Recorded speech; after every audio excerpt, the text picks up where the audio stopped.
Абай Құнанбаев, бірінші қара сөз. Бұл жасқа келгенше жақсы өткіздік пе, жаман өткіздік пе, әйтеуір бір талай өмірімізді өткіздік. Алыстық, жылыстық, айтыстық, тартыстық. Әурешілікті көре келдік. Ал енді жүр отасы жасқа келдік. Қажыдық, жалықтық. Қылып жүрген ісіміздің баянсызын, баяусызын көрдік. Ал енді қалған өмірімізді қайтып не қылып өткіземіз? Оны өзімде таба алмай қайранмын. Ел бағу жоқ, елге бағу жоқ. Бағусыз дертке ұшырайын деген кісі бақпаса, не албыртқан, көңілі басылмаған жастар бағамын демесе, бізді Құдай сақтасын. Мал бағу жоқ, баға алмаймын. Балалар өздеріне келгенше өздері бағар. Енді қартайғанда қызығын өзің көре алмайтұғын. Ұлы залым төмсектердің азығын бағып берем деп, қалған аз ғана өмірімді қорғылар жайым жоқ. Ғылым бағу жоқ, ғылым бағарға да ғылым сөзін сөйлесер адам жоқ. Білгеніңді кімге үйретерсің, білмегеніңді кімнен сұрарсың. Ерсіз күнсізде кездемені жайып салып, қолына кезін алып отырғаның не пайдасы бар? Мұңдасып, шер тарқасар кісі болмаған соң, ғылым өзі тез қартайтатұғын күйік. Софылық қылып дін бағу жоқ, ол да болмайды. Оған да тыныштық керек. Не көңіліңде, не көрген күніңде тыныштық жоқ. Бұл елде, бұл жерде не қылған софылық? Балалар бағу жоқ, баға алмаймын.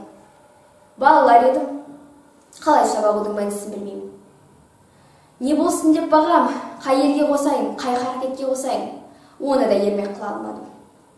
Ақыры ойладым. Осы ойыма келген нәрселерді қағазға жаза берейін.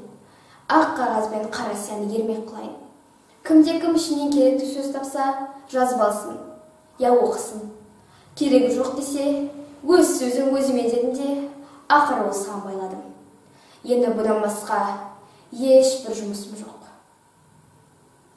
Абайдың 5-ші қара сөзі. Көкірек толған қайғы кісінің өзіне де беретпейді. Бойды шұбырлатып, буынды құртып, я көзден жас болып ағады, я тілден сөз болып ағады. Қазақтар, әй Құдай, жас баладай қайғысыз қыла көр, деп тілеген өзім көрдім.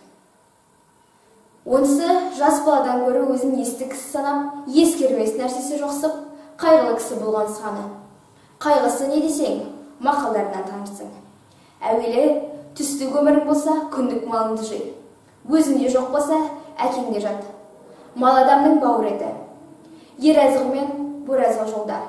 Ердің малы ерде, еріккенде қолда. Берген перде бұзар. Байдан үмітсіз, Құдайдан үмітсіз. Қарның ашса, қаралы үйге шап. Қайрады жоқ көлденбес, қайры жоқ елденбес деген сөздері көп. Есепсіз толып жатыр. Бұл мақалдардан не шықты? Мағлұм болды. Қазақ тыныштық үшін, ғылым үшін, әдет үшін, білім үшін қам жемейді екен. Тек мал үшін қам жейді екен. Бірақ сол малды қалайша табуды білмейді екен. Бар білгені малдыларды бақтап алмақ, яки алдап алмақ екен.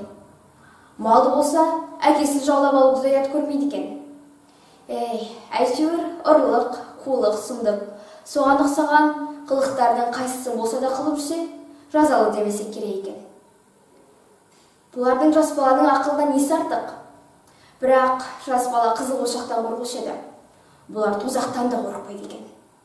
Жас бала ұялса, жерге ене жазушы еді.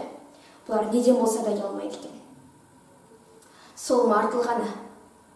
Біз де қолымыздағыны үйлестіріп таратпасақ, біз де өзіндей болмасақ, безеді екен. Іздеген еліміз сол ма?